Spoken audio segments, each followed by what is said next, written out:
Hello students, कैसे हैं आप सब। तो जो है हम लोग अपना रॉयल्टी अकाउंट्स चैप्टर जो है पढ़ रहे थे। ठीक है, अब इसके जो है इससे पहले एक लेक्चर हमने अपलोड किया था, अब इसके आगे हम कंटिन्यू करते हैं आज।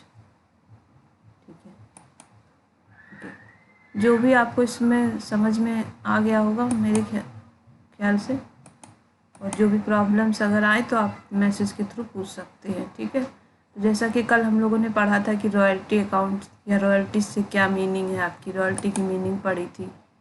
ठीक है, रॉयल्टी से क्या समझते हैं आप। ठीक है, इसके बाद इसके फीचर्स भी हो गए थे। ठीक है, ये सारी चीज़ें हम लोग पढ़ चुके थे। ठीक है, ये हो गया।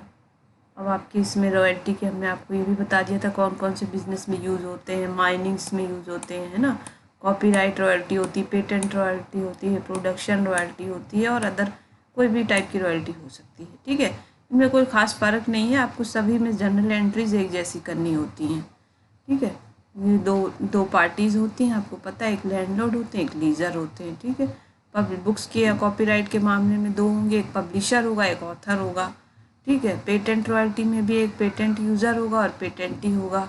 यहाँ पे सबको अलग अलग डिस्क्राइब किया गया है दोनों पार्टीज़ को, लेकिन जब आप जनरल एंट्रीज करेंगे तो वहाँ पे सिर्फ आपको दो ही चीज़ें याद रखनी है कि एक लीजी और एक लैंडलॉर्ड। लैंडलॉर्ड वो व्यक्ति जो ओनर है उस चीज़ का, और लीजी वो व्यक्ति जिसने कॉन्ट्रैक्ट किया है उस लैंडलॉर्ड की जो प्रॉपर्टी को यूज़ करने के लिए। ठीक है, डिफरेंस बिटवीन, अच्छा कल हम लोगों ने पढ़ा था, काफ़ी टर्म्स पढ़ लिए थे कि रॉयल्टी क्या है, शॉर्ट वर्किंग क्या है, मिनिमम रेंट क्या है, सरप्लस क्या है, रिक्यूब हम का क्या मतलब है, अनरिक्यूब का क्या मतलब है। ठीक है, तो अब जब आप क्वेश्चंस करेंगे और आप जब देखेंगे उसके जो है जनरल एंट्रीज, तो आपको और क्लियर होता चला जाएगा। ठीक है, अगर आप सही से पढ़ेंगे बिल्कुल सीरियसली तो आपको समझ में ये हमारा ये रॉयल्टी अकाउंट ज़रूर आएगा। ठीक है, और अगर फिर भी आपको कोई प्रॉब्लम हो तो आप बताइएगा हमें। अच्छा, अब हमने कहा कि जो है, ठीक है, मैं ये तो समझ में आ गया कि रॉयल्टी क्या होती है। ठीक है, अब हम ये समझें कि रॉयल्टी में और रेंट में क्या डिफरेंस है। ठीक है, तो हम लोग रॉयल्टी को रॉयल्टी क्यों बोलते हैं, रेंट को रेंट क्यों कहते हैं। ठीक है, सबसे पहले तो ये एक मेन डिफरेंस ये क्या, रेंट क्या है, rent is paid to the owner of the assets for the use of tangible assets. ठीक है, मतलब रेंट में क्या होता है, रेंट ऐसे केसेस में हम जब कोई भी एसेट्स जो आपकी टेंजिबल हो, ठीक है, उसको यूज़ करने के बदले जब हम पे करते हैं ओनर को, तो वो होती है, उसे हम रेंट बोलते हैं। जैसे कि अगर आप जाते हैं कोई फ्लैट लेने के लिए, तो वो क्या, टेंजिबल एसेट्स है। टेंजिबल एसेट्स का मतलब है जो दिखाई दे, जो जिसका फिजिकल एग्जिस्टेंस हो, जिसे हम टच कर सकें या छू सकें। ठीक है, जिसे हम यूज़ कर सकें, जैसे कि आपकी हो गई लैंड हो गई, ठीक है, बिल्डिंग है, मशीनें हैं, ईटीसी, ये सारी चीज़ें क्या है आपकी टेंजिबल हैं, जिनका एक फिजिकल एसेट मतलब जो है एग्जिस्टेंस है, जिसे आप देख सकते हो, छू सकते हो। ठीक है, और जबकि रॉयल्टी जो है ऐसे एसेट्स को यूज़ करने के बदले में पे की जाती है जो इंटेंजिबल हो। ठीक है, इंटेंजिबल और टेंजिबल दोनों ही एसेट्स के लिए की जाती है। ठीक है, जैसे कि आपने कहा देखा था अभी कॉपीराइट है, ये टेंजिबल नहीं है, यानी कि क्या है, इंटेंजिबल है, फिर भी से एक एसेट्स माना जाता है। गुडविल है, या इसी तरह से आप कह सकते हैं पेटेंट है, ट्रेडमार्क है, ये सब क्या है, इंटेंजिबल है। ठीक है, तो रेंट केवल जो है आपके टेंजिबल एसेट्स की कंडीशन में ही को यूज़ करने के बदले पे की जाती है, लेकिन रॉयल्टी में क्या होता है, टेंजिबल और इंटेंजिबल दोनों ही आपके एसेट्स को यूज़ करने के जो है बदले में आप पे करते हैं किसे, ओनर को, जिसे हम लैंडलॉर्ड बोलते हैं। ठीक है, और बेसिस ऑफ पेमेंट क्या होता है, रेंट के केस में क्या होता है, बेसिस जो होता है कुछ टाइम पीरियड के अकॉर्डिंग होता है। ठीक है, जैसे कि मान लीजिए आपकी मंथली पेमेंट, बेसिकली क्या होता है, मंथली पेमेंट करते हैं रेंट के केस में। ठीक है, लेकिन और हाँ, तो दूसरी बात क्या है, अब दूसरा रॉयल्टी आ गया। रॉयल्टी में क्या होता है, हम टाइम बेसिस के अकॉर्डिंग तो करते हैं, साथ में इसमें जो है क्वांटिटी या ऑफ प्रोडक्शन या फिर सेल्स के जो है नंबर ऑफ सेल्स के अकॉर्डिंग भी हम जो है रॉयल्टी को कैलकुलेट करते हैं। ठीक है, जैसे अभी आप आगे करेंगे तो देखेंगे कि पर बुक के अकॉर्डिंग टू, अगर हमने प्रोडक्शन या माइंस वगैरह है तो पर टन के बेसिस पे जो है आपकी रॉयल्टी कैलकुलेट की जाती है। ओके, तो मेन इसमें दो डिफरेंस है। ये क्वेश्चन आपका इम्पॉर्टेंट है, ये आपके जो है 4 मार्क्स के क्वेश्चन जो आता है आपका, उसमें ये पूछा जाता है। बहुत बार ये क्वेश्चन आया है कि आप रेंट और रॉयल्टी में क्या डिफरेंस है, तो उसमें आप ये जो है आप इसको नोट भी कर सकते हैं और लिख भी सकते हैं। ठीक है, तो आपको क्लियर हो गया होगा रेंट और ये। अगर आप इसको अच्छे से समझ लें तो इसको आपको ये लर्न करने की ज़रूरत नहीं है। ठीक है, सीधी सिंपल सी बात है। आपको क्या लिखना है कि रेंट क्या करते हैं हम, केवल टेंजिबल की कंडीशन में पे करते हैं। ओके, और आपकी जो है रॉयल्टी है उसे हम क्या करते हैं, टेंजिबल और इनटेंजिबल दोनों ही कंडीशन में हम क्या कर सकते हैं, पे करते हैं। दोनों ही कंडीशन में जो हम यूज़ करते हैं, जब टेंजिबल हो या फिर इनटेंजिबल, दोनों ही एसेट्स की कंडीशन में। और दूसरा क्या है, बेसिस ऑफ पेमेंट। आपको पता है रेंट क्या है, हम एक टाइम पीरियड के बेसिस पे जो है पे किया जाता है, जबकि जो आपकी रॉयल्टी क्या है, टाइम से तो रिलेटेड होता ही है, साथ में प्रोडक्शन और सेल्स जो है number of sales quantity and number of production quantity के अकॉर्डिंग भी हम ये डिफाइन करते हैं। ठीक है, कैलकुलेट करते हैं। ठीक, अब देखिए कुछ इंपॉर्टेंट टर्म्स हैं रॉयल्टी में जो हमने कल आपको बता दिया था, फिर भी जो है एक बार आप और देख लीजिए इनकी डेफिनेशन। मिनिमम रेंट बताया था हमने आपको, मिनिमम रेंट या फिर इसको डेड रेंट भी बोलते हैं। ठीक है, ये हमने आपको बताया था कि मिनिमम रेंट क्या है। ये ऐसे केसेस में है कि मान लीजिए आपने पहले ही साल, आपने 1 साल यूज़ करने के लिए, प्रॉपर्टी यूज़ करने के लिए आपने कर लिया है, अपने एग्रीमेंट लीजी और लैंडलॉर्ड के बीच में हो गया है, और उसमें एक बात ये फिक्स कर दी जाती है कि अगर जिस साल आपका प्रोडक्शन ना हो या फिर कम हो, ठीक है, रॉयल्टी से कम हो, तो उस साल भी आपको कुछ ना कुछ अमाउंट पेमेंट करना है। एक फ़िक्स अमाउंट पे कर दी जाती है, जैसे कोई 5000 पे फिक्स हो गई कि 5000 आपको पर ईयर पे करना ही करना है, चाहे आपका प्रोडक्शन हो या ना हो। तो जब आपका प्रोडक्शन नहीं होगा उस केस में आप मिनिमम रेंट पे करेंगे, और और जिस साल आपकी मान लीजिए आपकी कम है प्रोडक्शन, तो भी आप मिनिमम रेंट पे करेंगे। लेकिन आगे के आने वाले ईयर्स में जब आपका जो है प्रोडक्शन अच्छा बढ़ जाए तब आपको रॉयल्टी पे करनी है। ठीक है, और रॉयल्टी क्या होती है, प्रोडक्शन के बेसिस पे फिक्स की जाती है या फिर सेल्स क्वांटिटी के बेसिस पे। ठीक है, देखिए royalty agreements are usually associated with a clause of minimum rent. ठीक है, मतलब क्या है, रॉयल्टी एग्रीमेंट में क्या होता है, ज़्यादातर जो है एक मिनिमम रेंट का जो है कि क्लॉज लगा दी जाती है, यानी मिनिमम रेंट की शर्त लगा दी जाती है। Minimum rent is assured and mutually agreed minimum amount payable to the lessor. ठीक है, तो मिनिमम रेंट क्या है, एक ऐसा मिनिमम अमाउंट है जो फिक्स कर दिया जाता है, लेसर जो लैंडलॉर्ड फिक्स करता है, और वो पे कौन करता है, लीजी पे करेगा। ठीक है, और इसका भी रिलेशन जो है किससे होता है, टाइम पीरियड और प्रोडक्शन के आधार पर कर दिया जाता है। ठीक है, पेबल टू द लेसर मतलब लेसर और लैंडलॉर्ड। ठीक है, लैंडलॉर्ड को हम लेसर भी बोलते हैं। ठीक है, मतलब किसको पे किया जाएगा, लेसर को, और किसके द्वारा पे किया जाएगा, लीजी के द्वारा। ठीक है, for each period irrespective of the level of production और सेल्स, जहाँ पे कि हमारा प्रोडक्शन और सेल्स का लेवल कम हो, या इररिस्पेक्टिव का मतलब यहाँ पे यही है, या तो बिल्कुल ना हो पाया हो या बिल्कुल कम हो पाया हो। ठीक है, this means that in the initial years of contract if there is a little और नो प्रोडक्शन और सेल्स। ठीक है, इसका मतलब यहाँ पे क्या है, हमने पहले भी आपको बताया कि जो स्टार्टिंग के ईयर्स होते हैं, इनिशियल ईयर्स मतलब जब हमने बिजनेस स्टार्ट किया है या कॉन्ट्रैक्ट जब हमने लिया है, उसकी जो स्टार्टिंग के ईयर्स हैं उनमें जब हम क्या होता है, या तो लिटिल होगा यानी कम प्रोडक्शन होगा, या फिर बिल्कुल नहीं होगा। ये ऐसे केसेस में जो है लैंडलॉर्ड अपने लॉस से बचने के लिए इसको फिक्स करते हैं। The landlord would receive minimum rent. ठीक है, however if the actual royalty is more than the minimum rent then the same will be paid. ठीक है, तो ये ऐसे केस में क्या होता है, जब इफ द एक्चुअल रॉयल्टी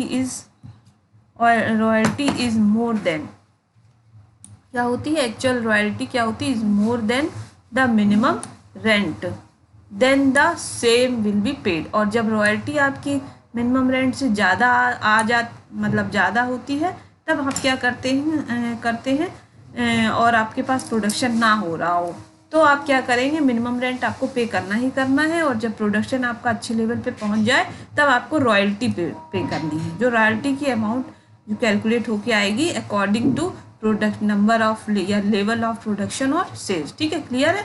बस आपको इसमें एक चीज़ क्या ध्यान रखनी है, आप जो है जब आपकी प्रोडक्शन ना हो या कम हो तब आपको मिनिमम रेंट पे करनी है लैंडलॉर्ड को, और अगर आपकी प्रोडक्शन अच्छा खासा हो रहा हो तो अकॉर्डिंग टू जो है सेल्स या प्रोडक्शन के लेवल के अकॉर्डिंग आपको क्या पे करना है, रॉयल्टी पे करनी है। ठीक है, तो मिनिमम रेंट को हम और भी नामों से जानते हैं, इसको हम डेड रेंट भी बोलते हैं, फिक्स रेंट भी बोलते हैं, फ्लैट रेंट भी बोलते हैं, या कॉन्ट्रैक्ट रेंट भी बोलते हैं। ठीक है, सब इन सब की मीनिंग एक ही है। डेड रेंट मतलब जो एक बार फिक्स कर दी गई, फिक्स रेंट का भी मीनिंग वही है, फ्लैट रेंट भी वही है, कॉन्ट्रैक्ट रेंट भी वही है जो कॉन्ट्रैक्ट में आपकी फिक्स की गई है।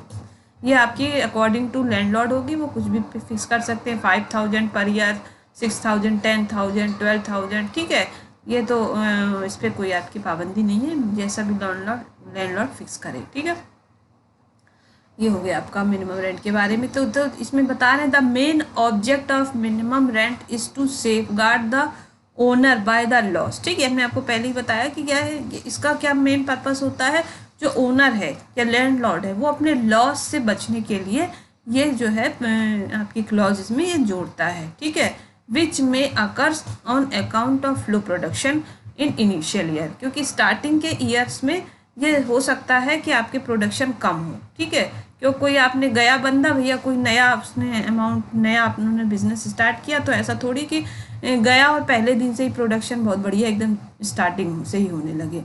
ठीक है, तो कोई भी बिजनेस इस्टेब्लिश करने में तो मिनिमम जो आपके 1 to 2 ईयर्स जो है लगते ही लगते हैं आपके जो है बिजनेस को बिल्कुल अच्छे इसमें लेवल पे आने में। तो ऐसे स्टार्टिंग के ईयर्स में जो आपका लॉस ना हो ओनर का, तो इसलिए ये उसका मेन पर्पस होता है उस लॉस से बचने के लिए। In this way minimum rent provide a safety और इंश्योरेंस टू द लैंडलॉर्ड। इसके थ्रू जो है लैंडलॉर्ड को क्या मिल जाती है, सेफ्टी मिल जाती है और इंश्योरेंस मिल जाता है। ठीक है, तो ये क्लियर हो गया होगा। आप एक एग्जांपल देख सकते हैं, यहाँ पे लिखा हुआ है क्या है, suppose X and Y have a contract to क्या है, extracting coal from a mines, है ना। इसमें ये कह रहा है एक्स और वाई के बीच में एक कोल जो है मतलब कोयले की खदानें आपने सुनी होंगी, खदानों से जो है कोयला निकालने की क्या हो गई आपकी कॉन्ट्रैक्ट किया गया है। ठीक है, अच्छा अब उन्होंने उनमें क्या है रॉयल्टी 1 रुपये पर टन के हिसाब से जो है फिक्स कर दी। ठीक है, मतलब जितना टन आपका कोयला निकालेगा लीजी उतना जो है उसके अकॉर्डिंग 1 रुपये पर टन के हिसाब से रॉयल्टी पे करेगा। ठीक है, ये हो गया। फिर क्या कहा गया अच्छा, और साथ में क्या है मिनिमम रेंट की अमाउंट 10,000 फिक्स की गई है कि जिस साल आपकी जो है कम आपका प्रोडक्शन हो या कम आपका कोयल जो है टन के अकॉर्डिंग प्रोडक्शन हो, कोयला जो है पर टन के हिसाब से कम आपका निकाला जाए या प्रोडक्शन हो, उस साल आपको 10,000 पे करने ही करने हैं। ठीक है, और जब इससे मोर देन होगा तो आपको उसके अकॉर्डिंग रॉयल्टी जो होगी वो पे करनी होगी। ठीक है, और इसमें बता रहे हैं the production of coal from the mines was जो है, अब ये 2-4 सालों के इन्होंने दे रखा है यहाँ पे। पहले साल कितना है 2,000 टन का प्रोडक्शन हुआ, दूसरे साल 5,000 टन का हुआ, ठीक है, तीसरे साल 10,000 टन का हुआ और चौथे साल आपका 20,000 टन का हुआ। ठीक है, तो आप देखेंगे पहले साल जो है रॉयल्टी हमारी 2,000 आएगी, दूसरे साल 5,000 आएगी क्योंकि 1 रुपये पर टन है, तीसरे साल 10,000 और चौथे साल 20,000। तो आप यहाँ देख रहे हैं फर्स्ट ईयर में जो क्या है हमारी रॉयल्टी कितना आ रहा है, हमारा 2,000 आ रहा है, लेकिन हमारा मिनिमम रेंट कितना है 10,000। ठीक है, तो जब आपकी रॉयल्टी मिनिमम रेंट से कम आ रही होगी तो आपको मिनिमम रेंट पे करना है, तो लैंडलॉर्ड को मिनिमम रेंट मिलेगा। ठीक है, फिर दूसरे साल भी आपने देखा कि 5,000 रुपीज़ हमारी रॉयल्टी आ रही कैलकुलेट करने, क्यों 1 रुपये पर टन है तो 5,000 इंटू 1 5,000, लेकिन हमारी मिनिमम रेंट कितनी फिक्स की है 10,000। ठीक है, तो उसे दूसरे साल भी 10,000 मिलेगा लैंडलॉर्ड को। ठीक है, फिर थर्ड ईयर आपने देखा 10,000 का प्रोडक्शन है तो 1 रुपीज़ के अकॉर्डिंग आपकी 10,000 रॉयल्टी आ गई। ठीक है, तो बराबर है मिनिमम रेंट के, तो वहाँ पे भी आप देखा 10,000 पे हो गया। और फिर आपने अब यहाँ तक तो आपको कोई प्रॉफिट नहीं हो रहा था। ठीक है, मतलब जो आपका जो है यूज़र है या आप जिससे लेसी बोल सकते हैं, उसे कोई प्रॉफिट नहीं हो रहा था। ठीक है, अब इसके बाद के जो है आपने देखना 4th ईयर से जो है प्रोडक्शन ज़्यादा बढ़ेगा और यहाँ से प्रॉफिट होना स्टार्ट होगा। ठीक है, तो जो है आपका देखा कि 20,000 का आपका आ गया प्रोडक्शन और 1 रुपीज़ के अकॉर्डिंग हमारा कितना मिनिमम रेंट वो रॉयल्टी हो गई 20,000। तो 20,000 रॉयल्टी पे की जाएगी किसको, लैंडलॉर्ड को। ठीक है, तो इसका देख रहे हैं आप मेन पर्पस क्या है, जो आपकी जब जिस ईयर आपका प्रोडक्शन कम जो है प्रोडक्शन लेवल कम हो उस साल से होने वाले लॉस से बचने के लिए लैंडलॉर्ड ऐसा करते हैं। ठीक है, ये हो गया आपको आई थिंक अभी हमने बहुत डिटेल से आपको बताया है। ठीक है, तो ये आपको क्लियर हो गया होगा। ओके, अब आगे बढ़ते हैं। अब ये शॉर्ट वर्किंग भी आपको कल के में मैं बता दिया था। शॉर्ट वर्किंग का क्या मतलब होता है, जैसे अभी आपने यहाँ पे देखा था है फर्स्ट ईयर आपकी रॉयल्टी कितनी आई 2,000 और मिनिमम रेंट कितना था आपका 10,000। तो जब आपकी जो है शॉर्ट मिनिमम रेंट से जो है रॉयल्टी कम होती है उस साल आपकी क्या होती है, शॉर्ट वर्किंग अराइज होगी। तो शॉर्ट वर्किंग क्या होती है हमारी, रॉयल्टी नहीं sorry minimum rent MR minus royalty. ठीक है, ठीक है, तो ये इसमें जो अमाउंट आएगी वो शॉर्ट वर्किंग है। Short working is equal to minimum rent minus royalty.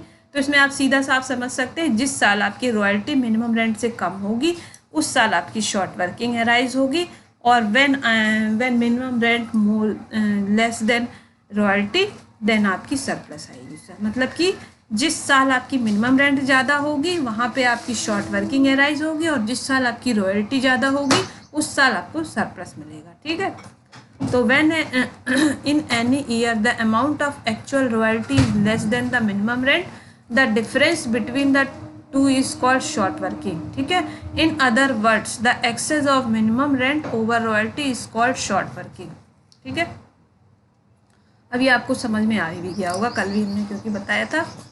अच्छा, important points regarding short working. ठीक है, short working arise on account of low production in initial years and that too when there is stipulation or minimum rent in the agreement। ठीक है, जो अब इसमें ये कहा जा रहा है कि शॉर्ट वर्किंग कब अराइज होगी, जो स्टार्टिंग के इनिशियल ईयर्स होते हैं, क्योंकि वहाँ पे आपका प्रोडक्शन क्या होता है, कम होता है, और जब प्रोडक्शन कम होगा तो उस ईयर की आपकी रॉयल्टी भी कम आएगी। ठीक है, और तो ऐसी कंडीशन में हम क्या पे करते हैं, मिनिमम रेंट। तो मिनिमम रेंट और रॉयल्टी का जो डिफरेंस हो जाएगा वो शॉर्ट वर्किंग होगा। ठीक है, short working is equal to difference between minimum rent and royalty. ठीक, शॉर्ट वर्किंग क्या है, लॉस है, लेसी का लॉस है, क्योंकि जो लेसी है उसको उतना प्रोडक्शन नहीं हुआ लेकिन उसको उतना पेमेंट करना ही पड़ रहा है। ठीक है, इसको आप ऐसे भी देख सकते हैं, जैसे मान लीजिए आप कहीं फ्लैट आपने रेंट पे लिया है, लेकिन कभी ऐसा भी होता होगा ना कि आप फ्लैट पे रह भी नहीं रहे और आपको किराया भी देना पड़ रहा है, तो वो आपको लगता है कि ये तो हमारा लॉस हो गया। इसी तरह से जो आपकी रॉयल्टी के बिजनेस के केस में क्या होता है कि हमने प्रोडक्शन इतना नहीं किया लेकिन हमको इससे ज़्यादा पे करना पड़ रहा है, तो उस कंडीशन में हमारी शॉर्ट वर्किंग अराइज होती है। ठीक है, इसलिए इसको हम लॉस बोलते हैं। शॉर्ट वर्किंग में भी return of as per agreement. ठीक है, अब ये शॉर्ट वर्किंग क्या की जाती है, रिटर्न ऑफ की जाती है आगे आने वाले ईयर्स में जो आपका जो हो रहा होता है प्रॉफिट या सरप्लस, और ये किस पे डिपेंड करता है, हमारे एग्रीमेंट पे। If short working can not be return of और रिक्यूब ड्यूरिंग ए पर्टिकुलर पीरियड, और फिर भी अगर हमारा जो शॉर्ट वर्किंग रिक्यूब करने से रह जाए यानी कवर करने से रह जाए, तो अनरिक्यूब शॉर्ट वर्किंग को हम कहाँ ट्रांसफ़र करते हैं, प्रॉफिट एंड लॉस अकाउंट में। ठीक है, आप ये थ्योरी अगर अच्छे से समझ लेंगे तो अभी हम आपको आगे जब जनरल एंट्रीज कराएंगे तो बहुत ही आसान आपको लगेगा। ठीक है, अच्छा, अब हमने आपको बताया था टाइप्स ऑफ शॉर्ट वर्किंग। ठीक है, टाइप्स ऑफ शॉर्ट वर्किंग हमने आपको बताया था क्या होते हैं, एक रिकवरेबल या रिकूपेबल, और दूसरा होता है आपका रिकवरेबल और इरिकवरेबल शॉर्ट वर्किंग। ठीक है, रिकवरेबल शॉर्ट वर्किंग वो होती हैं जिनको कि रिकवर किया जा सकता है। ठीक है,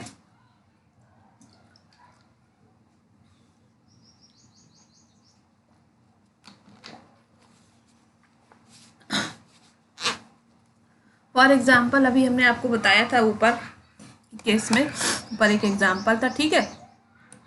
फर्स्ट ईयर में हमारी रॉयल्टी कितनी आई थी 2000, सेकेंड ईयर में हमारी रॉयल्टी कितनी आई 5000, ठीक है। थर्ड ईयर में हमारी रॉयल्टी कितनी आई 10000 और फोर्थ ईयर में हमारी रॉयल्टी कितनी आई 20000, ठीक है। लेकिन मिनिमम रेंट हमारा कितना फिक्स किया गया था,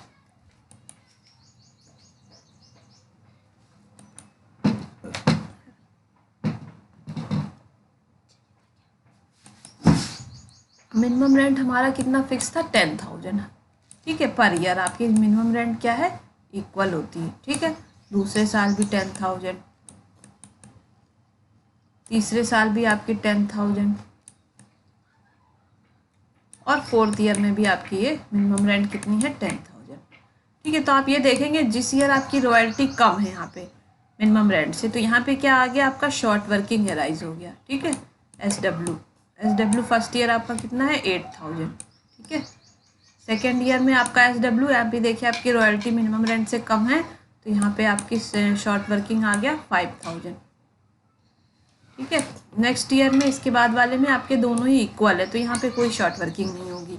और अब इसके नेक्स्ट जो आपका फोर्थ ईयर था, यहाँ पे आपने देखा रॉयल्टी मोर देन है मिनिमम रेंट से, तो ये जो अमाउंट आपकी आएगा डिफरेंस, इसको हम सरप्लस बोलते हैं, ठीक है। तो हम इसको अलग एक सरप्लस का कॉलम बनाएंगे, वहाँ पे शो करेंगे इस तरह से कि 10000 का हमारा सरप्लस हुआ, ठीक है। अब ये आपने देख लिया, एक टेबल बन गई, ये हमारा रॉयल्टी है, ये शॉर्ट वर्क, ये आपकी मिनिमम रेंट, शॉर्ट वर्किंग, और यहाँ पे सरप्लस आ गया। तो अब हम क्या करते हैं, ये जो हमारे क्या कहते हैं इसको शॉर्ट वर्किंग, इस शॉर्ट वर्किंग को हम क्या करते हैं आगे आने वाले सरप्लस से कवर करते हैं, ठीक है। तो आपने देखा टोटल आपका जो है शॉर्ट वर्किंग कितनी है, दोनों को मिला के 8000 प्लस 5000 कितने हो गए 13000, ठीक है। 13000 का आपका शॉर्ट वर्किंग आ गया टोटल, और सरप्लस कितना आ रहा है आपका 10000 का, ठीक है। लास्ट ईयर आपको सरप्लस अवेलेबल मिला, तो इनका जो डिफरेंस आ गया 3000, ठीक है। यानी कि जो लॉस आपका 13000 का हुआ था लेसी का, उसने उसको सरप्लस से कवर कर लिया, ठीक है। जिस साल सरप्लस होगा उस सरप्लस से कवर कर लेगा। तो ये जो कवर हो जाता है, जो अमाउंट हमारी कवर हो जाती है, उसी को हम बोलते हैं, क्या बोलते हैं, रिकवरेबल या रिक्यूपेबल शॉर्ट वर्किंग। तो यहाँ पे आपने देखा 10000 आपकी क्या हुई कवर हो गई, तो इसको हम बोलेंगे रिक्यूपेबल शॉर्ट वर्किंग, ठीक है। और नेक्स्ट आपने देखा 3000 का लॉस अभी भी बचा रह गया, ये कवर नहीं हो पाया लास्ट ईयर तक भी, ठीक है। तो इसको हम बोलेंगे अनकवर शॉर्ट वर्किंग या फिर इररिक्यूबेबल शॉर्ट वर्किंग। तो जब ये हमारा 3000 बच गया है, ये हमारे लास्ट के ईयर में क्या करते हैं, प्रॉफिट एंड लॉस अकाउंट में ट्रांसफ़र कर देते हैं, ठीक है। आपने पढ़ा होगा प्रॉफिट एंड लॉस अकाउंट के डेबिट साइड में हम क्या लॉस शो करते हैं, एक्सपेंसेस एंड लॉस, और अगर प्रॉफिट हो रहा होता है तो उसे हम क्रेडिट साइड में शो कर देते हैं। तो ये हमारा लॉस है, तो प्रॉफिट एंड लॉस अकाउंट के डेबिट साइड में हम इसे शो करेंगे, ठीक है। ये आपको हमने जो है रिकवरेबल और अनरिकवरेबल शॉर्ट वर्किंग बता दिया, ठीक है। इसको इरेज कर देते हैं। अब एग्जांपल्स या जब आप क्वेश्चन आएंगे आपके सामने तो आप उससे और अच्छे तरीके से समझ जाएंगे, ठीक है। अगर फिर भी ना समझ में आए तो आप इसको बार बार सुने इस वीडियो को। पर आप लोग जो है टाइम नहीं देते पढ़ाई को बिल्कुल भी, क्योंकि जो है हमें दिख जाता है वीडियोस के उसमें कि टाइम कितना जो है किसने कहाँ पे कितना टाइम तक इस पे वीडियो पे टिका रहा। अगर आप इसको पूरा वीडियो नहीं देखेंगे तो आपको बिल्कुल नहीं समझ में आएगा। अगर आप चाहते हैं कि टॉपिक आपको अच्छे से कवर हो जाए, क्योंकि बहुत इंपॉर्टेंट चैप्टर है, इसलिए हमने इंपॉर्टेंट चैप्टर से उठा रहे हैं जिनमें से क्वेश्चन सीधे आते हैं, और वही चैप्टर्स हम यहाँ कवर कराएँगे, ठीक है। तो जो है अगर आप चाहते हैं अच्छा आपको नॉलेज हो जाए, मार्क्स अच्छे आएँ, तो आप जो है ज़रूर पढ़िएगा इसको, ठीक है। देखिए अब ये हो गया आपका कंप्लीट रिक्यूपेबल और अनरिक्यूपेबल, ठीक है। ये रिक्यूपेबल अनरिक्यूपेबल, जो बचा हुआ होता है उसे हम कहाँ ट्रांसफ़र करते हैं, प्रॉफिट एंड लॉस अकाउंट में, ठीक है। अब ये जो शॉर्ट वर्किंग रिक्यूब करने की क्या प्रोसेस होती है, ये अकॉर्डिंग टू एग्रीमेंट होती है, ठीक है। वो आपके लैंडलॉर्ड आपके एग्रीमेंट में लिख देगा कि आप अगले 2 साल तक कवर कर सकते हैं, अगले 3 साल तक कवर कर सकते हैं, या ऑल ओवर टाइम पीरियड में आप कवर कर सकते हैं।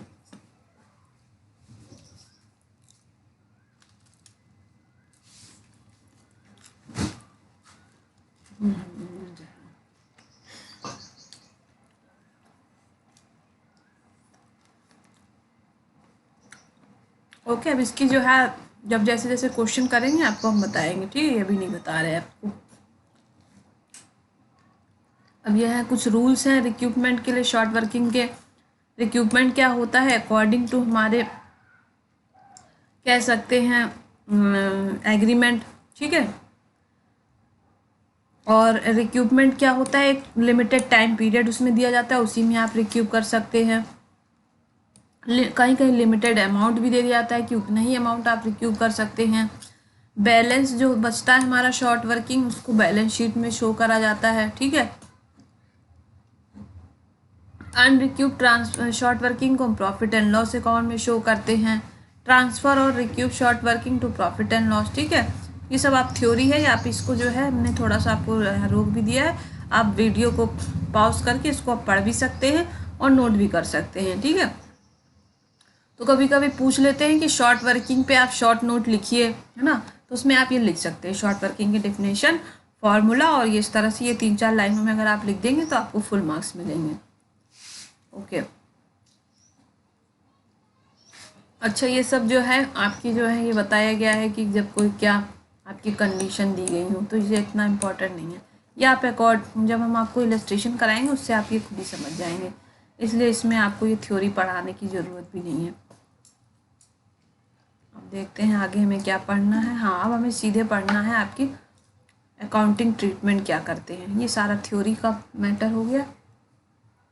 अब ये जो बचा हुआ पार्ट है थ्योरी, आपको जो है क्वेश्चंस के साथ अपने आप हम धीरे धीरे इसमें बताते रहेंगे अंदर, ठीक है। अब हम थोड़ा सी जनरल एंट्रीज आज देख लेते हैं।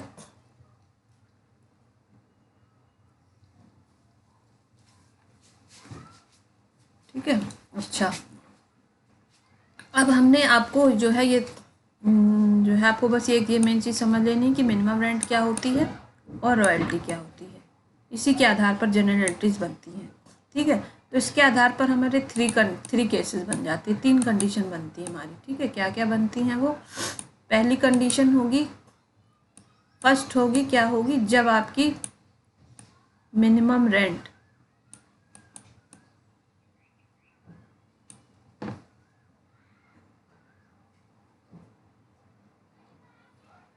मोर देन होगी रॉयल्टी से, या आप इसको इस तरह से भी कह सकते हैं, रॉयल्टी, या इस तरह से भी कह सकते हैं रॉयल्टी क्या हो, लेस देन हो मिनिमम रेंट से, royalty less than minimum rent, ठीक है। दूसरी कंडीशन होगी रॉयल्टी और मिनिमम रेंट क्या हो, इक्वल हो, ठीक है। और तीसरी कंडीशन क्या होगी, रॉयल्टी मोर देन हो मिनिमम रेंट। इन तीनों ही कंडीशन में जो है हम क्या करते हैं, अलग अलग जनरल एंट्रीज की जाती हैं, ठीक है। तो 3 कंडीशन हमें याद करनी है, इन्हीं 3 कंडीशन के अकॉर्डिंग जनरल एंट्रीज अलग अलग होगी, और इसी को बस जो है आप ध्यान कर लेंगे कि कौन सी कंडीशन है, minimum rent royalty less than है मिनिमम रेंट से तो ये वाली एंट्रीज होंगी, इक्वल है तो ये एंट्रीज होंगी, और आपकी मोर देन है तो रॉयल्टी मिनिमम रेंट से तो ये, ठीक है। तो दो पार्टीज होती है, हमने आपको बताया था लेसी, ठीक है, और लैंडलॉर्ड, दोनों ही में जो है दोनों ही केस में बुक्स में जर्नल एंट्रीज हम करते हैं। कैसे करते हैं अभी हम आपको बताएंगे, ठीक है।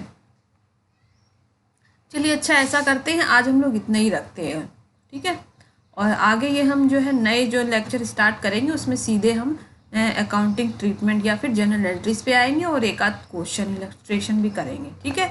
और ये जो हमने आपको थ्योरी पार्ट छुड़वाया है इसमें बस कुछ नहीं है, आपको ये रीड करना है, ठीक है। और इसमें बस आपको ये बताया गया कि क्या क्या कंडीशंस हो सकती हैं शॉर्ट वर्किंग को रिक्यूब करने की, ठीक है। पहला है शॉर्ट वर्किंग में बी रिक्यूब ओवर और during the first few years, ठीक है। ये लिखा होगा कि क्वेश्चन में कि आप स्टार्टिंग के 5 ईयर्स तक आप रिक्यूब कर सकते हैं या 2 ईयर्स तक कर सकते हैं। ठीक है, तो इसमें क्या करना है कि 2 ईयर्स तक कर सकते हैं, तो 2 ईयर्स तक में जितना सरप्लस होता है उससे कवर कर लिया हमने, और जो अनकवर रॉयल्टी बच जाएगी उसको हम उसी साल कहाँ ट्रांसफ़र कर देंगे, प्रॉफिट एंड लॉस अकाउंट में। बस इतना ही है इसमें। ठीक है, और अगर ये लिखा हो कि नेक्स्ट आने वाले 3 ईयर्स में हम कर सकते हैं, तो ये काम हम तीसरे साल तक करेंगे। तीसरे साल तक हम अपनी रिक्यूब करेंगे शॉर्ट वर्किंग को, और जो फिर तीसरे साल अनरिक्यूब शॉर्ट वर्किंग होगी हम वहाँ प्रॉफिट एंड लॉस में ट्रांसफ़र कर देंगे। ठीक है, या इसमें कुछ कभी कभी ये भी लिखा होता है कि आगे आने वाले केवल 1 वर्ष तक हम रिक्यूब कर पा रहे हैं, तो जो आगे आने वाला 1 वर्ष है उसमें हमने रिक्यूब किया, और जो अनरिक्यूब है वो हम कहाँ ट्रांसफ़र कर देंगे, प्रॉफिट एंड लॉस अकाउंट में। बस ये इतना ही है इसमें। ठीक है, तो ये तो आपको क्वेश्चन में आप खुद ही आप करोगे जब सॉल्व हमारे साथ, तो आप समझ जाओगे। ठीक है, तो आज के लिए इतना ही रखते हैं। ठीक है, इसके आगे जो हम कल कंटिन्यू करेंगे नेक्स्ट डे अकाउंटिंग ट्रीटमेंट के साथ, और इसमें दोनों ही हम सारी जर्नल एंट्रीज आपको बताएंगे। ठीक है, और हम इसको कैसे करते हैं। ठीक है, ये देखिए कुछ क्वेश्चंस आपको बताएंगे, सब आपको सॉल्व करवाएंगे धीरे धीरे करके। ठीक है, आपको बस क्या करना है, पेशेंस के साथ आपको हमारे ये वीडियो या ये लेक्चर आप देखना है, समझना है, और अगर आपको कोई डाउट हो तो आप अपने व्हाट्सएप ग्रुप पे भी मैसेज करके पूछ सकते हैं, और इसमें आप कमेंट के थ्रू भी पूछ सकते हैं। ठीक है, तो ठीक है बच्चों, ओके, चलते हैं फिर हम लोग कल आगे कंटिन्यू करेंगे। और फिर आपसे जो है, अगर आपको इसमें अच्छा लगे तो लाइक करिए, कमेंट करिए और शेयर करिए और सब्सक्राइब करिए, और भी जो बच्चे हैं जो पढ़ना चाहें उनको आप जो है इसको बता सकते हैं। ठीक है, अगर आपको अच्छा लगे तो। ठीक है, okay, thank you for watching this video.